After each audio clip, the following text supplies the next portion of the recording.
आपल्या कोकणामध्ये बघण्यासारखं आणि फिरण्यासारखं खूप काही आहे। तुम्ही निसर्ग पर्यटन करू शकता, तुम्ही बीचवर जाऊ शकता, तुम्ही गड किल्ले वगैरे पाहू शकता आणि निसर्गाचा अनुभव तुम्ही घेऊ शकता। एकूणच कोकण आपलं फिरण्यासाठी उत्तम मानलं जातं। पण अलीकडेच कोकणामध्ये फिरणाऱ्या लोकांची संख्या जी आहे आणि त्यांची व्हरायटीज जी आहे ते बदलायला लागली। कोकणामध्ये हिस्टॉरिकल टुरिझमला आता वाव मिळतोय। तर हिस्टॉरिकल टुरिझम मधला जो अलीकडचा आविष्कार आहे त्याला आपण पेट्रोग्लिफ म्हणतो किंवा कातळ शिल्प म्हणतो। कातळ शिल्प म्हणजे काय की एखाद्या 10,000 वर्षापूर्वी 12,000 वर्षापूर्वी तिथल्या मानवाने जे काही दगडावर आकृत्या करून ठेवलेल्या होत्या त्याला आपण कातळ शिल्प म्हणतो। तर साधारण 10,000 12,000 वर्षापूर्वीचे मानवाने केलेलं काम आहे। तर ते सगळे मिस्टेरियस सिम्बॉल आहे, त्यांच्यामध्ये काहीतरी गूढता आहे, त्यांच्यामध्ये काहीतरी रहस्य आहे आणि नेमकं त्या मानवाने जेव्हा तिथं कोरीव काम केलं तर ते कशासाठी केलं याचा आपण अंदाजच फक्त बांधू शकतोय, ठामपणे काय असं सांगू शकत नाही। आता तुम्ही देशाची रचना बघितली, घाटाची रचना बघितली आणि तुम्ही कोकणाची जर रचना बघितली तर तुम्हाला मटेरियल कंपोजिशन जे आहे फाउंडेशन रॉकचं ते वेगळं वेगळं बघायला मिळतं। जसं की आपलं घाटामध्ये आणि देशामध्ये बेसॉल्टचं रॉक आहे,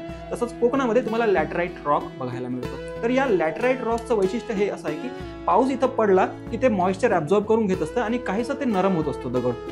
म्हणजे बेसॉल्ट रॉकला तुम्हाला खोरायला जर खूप अवघड जात असेल तर त्याच्या तुलनेमध्ये लॅटराइट रॉकवर तुम्हाला काही छोटं मोठं कोरीव काम करायचं असेल तर ते खूप सोपं आहे। त्यामुळे 10,000 वर्षापूर्वी 12,000 वर्षापूर्वी मानवाने फक्त दगडी हत्यारांच्या सहाय्याने तिथे काहीतरी कोरीव काम केलेलं आहे आणि त्यांनी वेगळ्या वेगळ्या आकृत्या तिथे बनवलेल्या आहेत।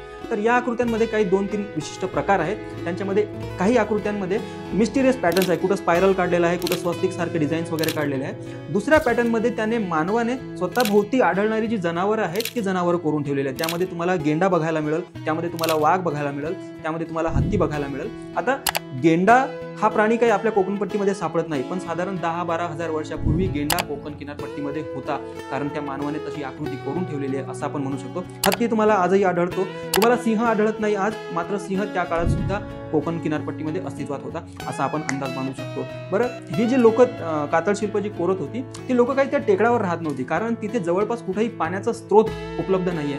म्हणजे ही मानव जी काही कोरण्यासाठी येत होती ही काही काळांसाठी येत होती। Might be some ceremonial purpose, त्यांच्या कोणत्या विधी असतील, एखादी अमावस्या पौर्णिमा वगैरे असेल त्या विशिष्ट दिवशी ते त्या कातळावर जात होती आणि कोणते तरी सणवार वगैरे सेलिब्रेट करत असतील असं आपण म्हणू शकतो। हे कोकणातलं आता अलीकडे उजेडात आलेले हे काही वैशिष्ट्य आहे। यामधले आयडेंटिफाईड साइट्स ज्या आहेत त्या प्रमुख साइट्स 12च्या 15च्या जवळपास आहे आणि हे जे छोटे छोटे ब्लॉक्स आहेत कातळ शिल्पाचे काही स्क्वेअर फूटमध्ये आहे आणि काही तर हंड्रेड्स ऑफ स्क्वेअर मीटर्समध्ये सुद्धा पसरलेले आहेत। तर हे अलीकडे डिस्कवरी झालेले त्यांचे 2200-2300 असं डॉक्युमेंटेशन झालेलं आहे। अजून बरेचसे उजेडामध्ये येणं बाकी आहे।